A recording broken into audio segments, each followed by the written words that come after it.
Hello friends, welcome back to our channel. நம்மளுடைய சமையல்ல ரொம்பவே முக்கிய பங்கு வகிக்கிறது பார்த்தீங்கன்னா, தேங்காய் சட்னி தான். தேங்காய் சட்னி ஒரே மாரி செஞ்சு சாப்பிடும்போது கொஞ்சம் போர் அடிக்கும். கொஞ்சம் இல்ல, ரொம்பவே போர் அடிக்கும். அதனால தான் நான் இன்னைக்கு உங்களுக்கு 6 விதமான தேங்காய் சட்னி செஞ்சு காமிக்க போறேன். எப்படி செய்றதுன்னு பார்க்கலாம் வாங்க. ஃபர்ஸ்ட்டு தேங்காய் சட்னிக்கு ஒரு 1/2 கப் அளவு துருவன தேங்காய் ஒரு மிக்ஸி ஜார்ல எடுத்துக்கலாம். அதே அளவு அதாவது 1/2 கப் அளவு பொட்டுக்கடலையும் சேர்த்துக்கலாம். ஒரு கைப்பிடி அளவு கொத்தமல்லி இலை சேர்த்துக்கலாம். அதே மாதிரி ஒரு கைப்பிடி அளவு புதினா இலையும் சேர்த்துக்கலாம். கொஞ்சமா கருவேப்பில, 3 பச்சை மிளகாய் சேர்த்துக்கலாம். நீங்க உங்க காரத்துக்கு தகுந்த மாரி எடுத்துக்கோங்க. இந்த சட்னிக்கு தேவையான அளவு சால்ட் சேர்த்து, கொஞ்சமா தண்ணியும் சேர்த்து நல்லா அரைச்சு எடுத்துக்கலாம்.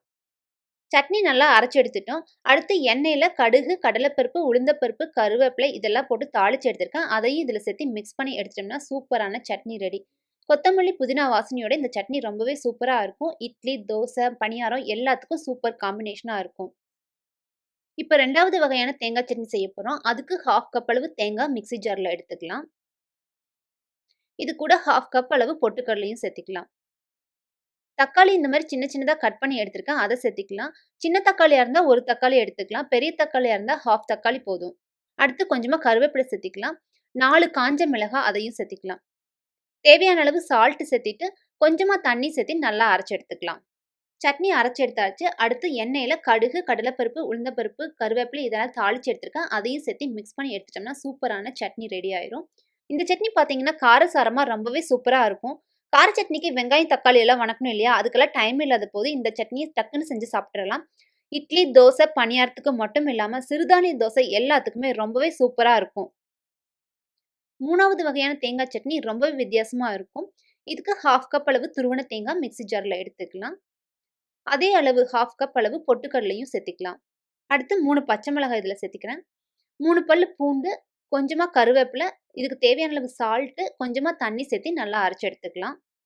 சட்னி அரைச்சு எடுத்துட்டோம். அடுத்து தாளிச்சுக்கலாம். தாளிப்பு தான் இதில ரொம்பவே வித்தியாசமா இருக்கும். தாளிக்கிற கரண்டில 2 டீஸ்பூன் அளவு எண்ணெய் சேர்த்துக்கலாம். எண்ணெய் நல்லா காஞ்சதுக்கப்புறம் 1/4 டீஸ்பூன் அளவு கடுகு, 1/2 டீஸ்பூன் அளவு கடலைப்பருப்பு எடுத்துக்கலாம். 1 டீஸ்பூன் அளவு உடைச்ச வெள்ள உளுந்து சேர்த்துக்கலாம். அடுத்து 4 சின்ன வெங்காயம் சின்ன சின்னதா கட் பண்ணி எடுத்திருக்கேன். அத இதில சேர்த்துக்கலாம்.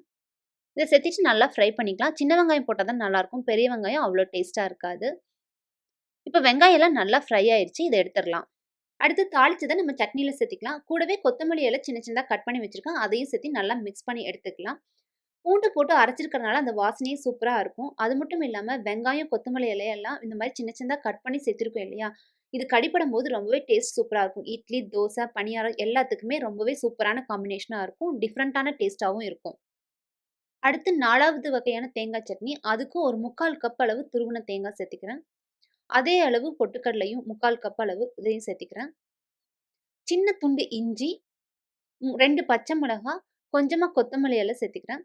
இதுக்கு தேவையான அளவு சால்ட் சேர்த்துக்கலாம். கொஞ்சமா தண்ணி சேர்த்து நல்லா அரைச்சு எடுத்துக்கலாம். இந்த மாரி நல்லா அரைச்சு எடுத்துட்டோம். அடுத்து நம்ம தாளிப்பு குடுத்துறலாம். தாளிக்கிறதுக்கு 2 டீஸ்பூன் அளவு எண்ணெய் சேர்த்துக்கலாம்.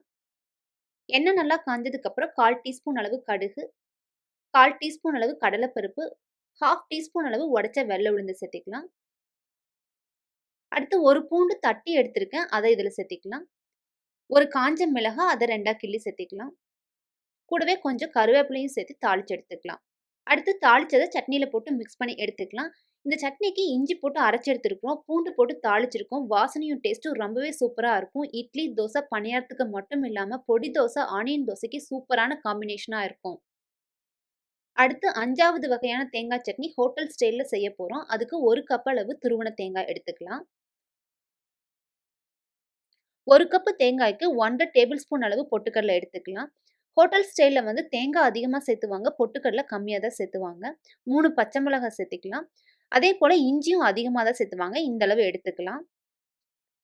சட்னிக்கு தேவையான அளவு சால்ட்டும், கொஞ்சமா தண்ணியும் சேர்த்து அரைச்சு எடுத்துக்கலாம். இதுக்கு கருவேப்பிலை, கொத்தமல்லி இலை எதுவுமே சேர்த்த வேண்டியதில்ல. சட்னி இந்த மாரி அரைச்சு எடுத்துட்டோம். அடுத்து இதுக்கு தாளிப்பு குடுத்துக்கலாம். தாளிக்கிறதுக்கு 2 டீஸ்பூன் அளவு தேங்காய் எண்ணெய் சேர்த்துக்கலாம்.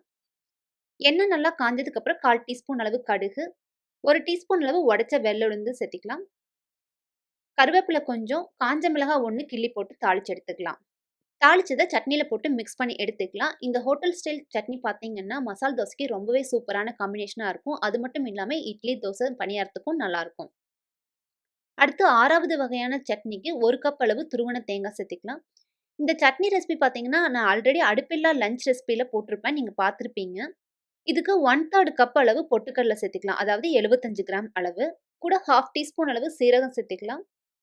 1 பல் பூண்டு, ஒரு சின்ன துண்டு புளி சேர்த்துக்கலாம். கொஞ்சமா கருவேப்பிலை சேர்த்துக்கலாம். காரத்துக்கு குழம்பு மிளகாத்தூள் சேர்த்துறேன். 1 டீஸ்பூன் அளவு சேர்த்துறேன். நீங்க உங்க காரத்துக்கு தகுந்த மாரி சேர்த்துக்கோங்க. அடுத்து தேவையான அளவு சால்ட் சேர்த்துக்கலாம்.